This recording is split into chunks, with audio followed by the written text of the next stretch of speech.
who've begun to have these flashback memories and start to get their mind back, talk to endless numbers of them around the world. And they all tell the same basic story, and they all tell of the same basic people over and over again who were involved with it.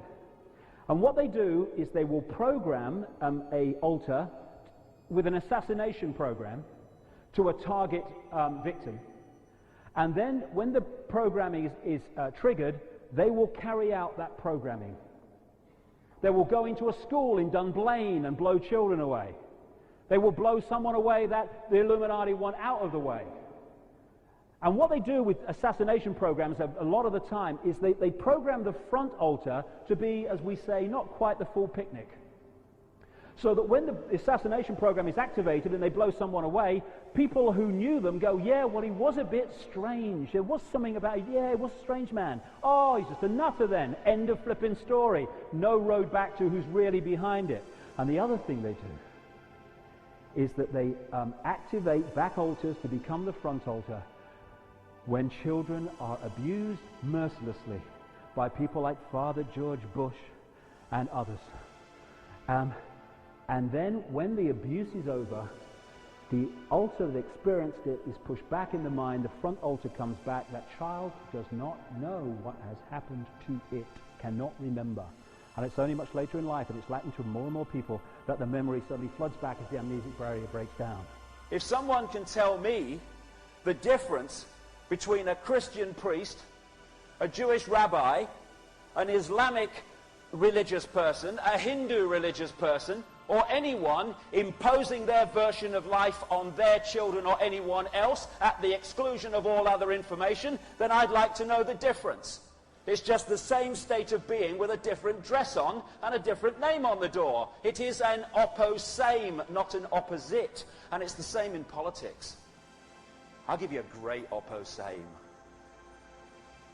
During the Second World War, on the far left, as symbolized by Joseph Stalin in Russia, was into centralized control, military dictatorship, and, oh yes, concentration camps. Now, they were played off, because they're left-wing, you see.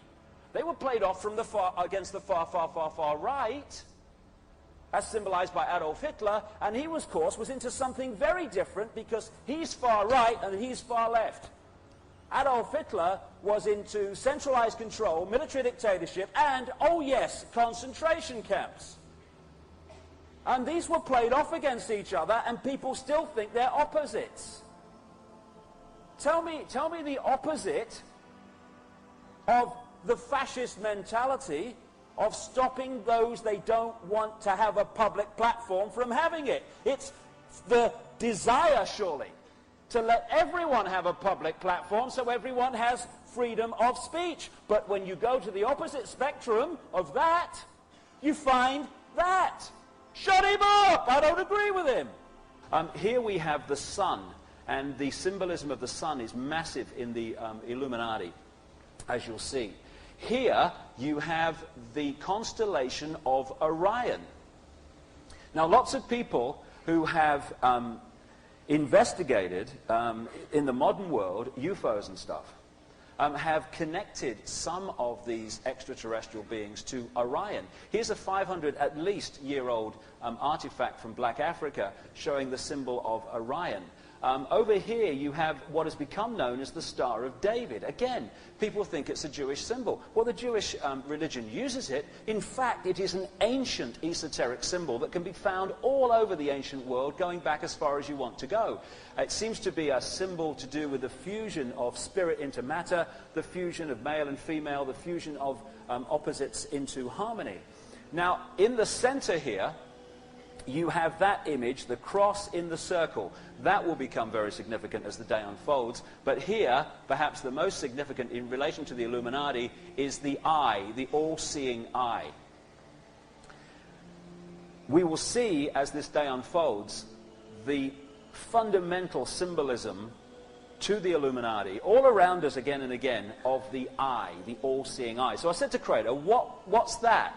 He said that symbolizes the Watchers, which is one of the names they used in the ancient world for these guards He said that symbolizes the watchers, the all-seeing eye of the watchers. Now, as the day unfolds, you'll see the significance of that in terms of the Illuminati. Interestingly, you know, the arrogance of the European streams who think, and the arrogance of the modern world, where we think we're at the cutting edge of human knowledge. This is 500 years old, maybe 1,000. I keep repeating that for emphasis. This is on it also, and that is the depiction of the ancient Zulus of the earth. They knew it was round long before Galileo. Their name for time and space is almost exactly the same word, because they knew all that time back that time and space was the same. We can see that the epicenter at operational level of the Illuminati today, in their manipulation of the planet, is in London, the city of London. Nothing to do with Tony Blair's government, although that Prime Minister Tony Blair is a fundamental puppet for the Illuminati. It's to do with the fact that the center of the secret society Illuminati network is epicentered in London, for reasons we'll get to as the day unfolds. And when you go around the city of London, the reptilian symbolism, and these guys are seriously into symbolism, is enormous. When you enter the city of London even, you have to pass flying reptile figures on both sides of the road. All around you see these things. This is the City of London crest. I took this actually in Burnham Beaches, that area of satanic activity which they own. And again, the flying reptile comes up. It's a constantly recurring theme.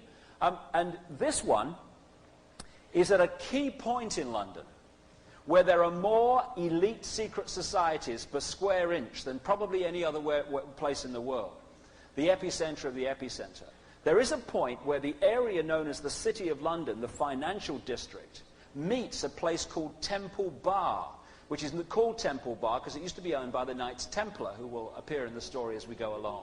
And Temple Bar is the place in London which is not only the center of the British legal profession, it is the center of the global legal profession network. And these two places, massive Illuminati centers, the financial and the legal, which always go together, meet at a certain point. And at that point, they've put this massive depiction of a flying reptile in the middle of the road. Just here, that's the City of London. Just here, that's Temple Bar. And there you have that in pride of place in the center of the road. It comes up over and over again. Some of these families, because as these bloodlines we'll see this afternoon came out of the ancient Near and Middle East, they went into Europe and they manifested as the European aristocracy and royal families. And when you look at these aristocratic families, again and again, this is the Marlborough family based at Blenheim Palace, just north of Oxford in England, that one of the offshoots of whom was Winston Churchill, Prime Minister during the last war. Just a coincidence, nothing to worry about.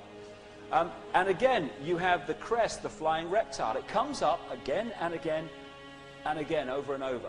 And I want to emphasize this. I'm not saying for a minute that Freemasons in any way influence the police force. I think it's just an ugly rumor myself, you know.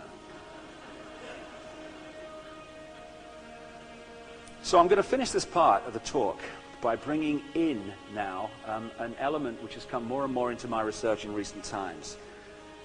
These three things are all connected.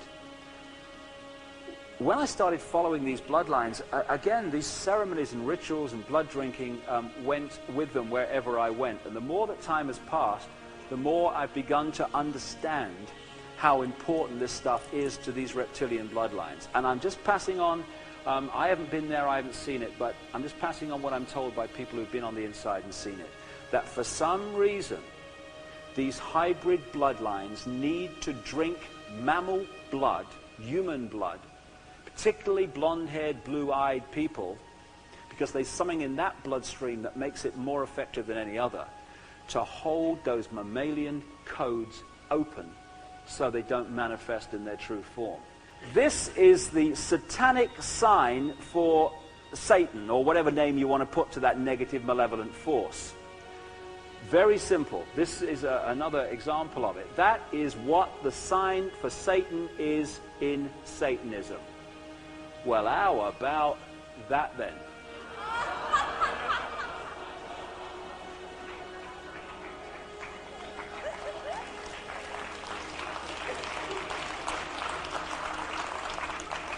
That's what he did during his inauguration speech, or just after it, when he was first made president.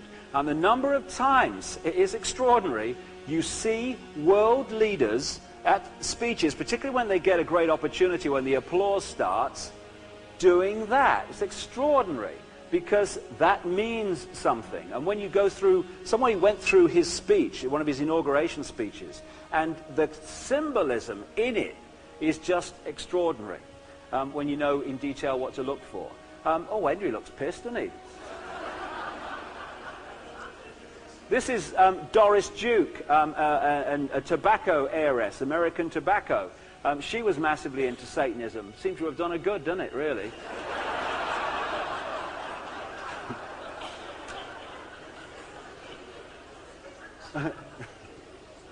I mean, he looks pissed off with being with her, and she looks really pig sick with being with him, really. But this lady was actually ritually sacrificed, according to sources, number of sources that I've come across, because they, at the end of their lives, they tend to do that to each other. It's almost, again, part of their ritual. It's a very, very strange world that's controlling us. Anton LaVey, his Church of Satan had a number of famous people involved in it. This is Jane Mansfield, who was a high priestess of the Church of Satan. And an offshoot of the Church of Satan of LaVey was an organization called the Temple of Set that was headed by a guy called Michael Aquino, who is very much named by mind control victims as being massively involved in the mind control operations and the trauma-based mind control, which I'll come to in a second. I think he's died recently. The Temple of Set came to light when it was exposed that Michael Aquino was the head of the Temple of Set while being one of the leading lights in the American military's psychological warfare department. And when this was exposed, even in the mainstream media, the authorities said a person's religion is his own business. Well, it might be, but you know, if it involves sacrificing children, I think we ought to have a word in here somewhere.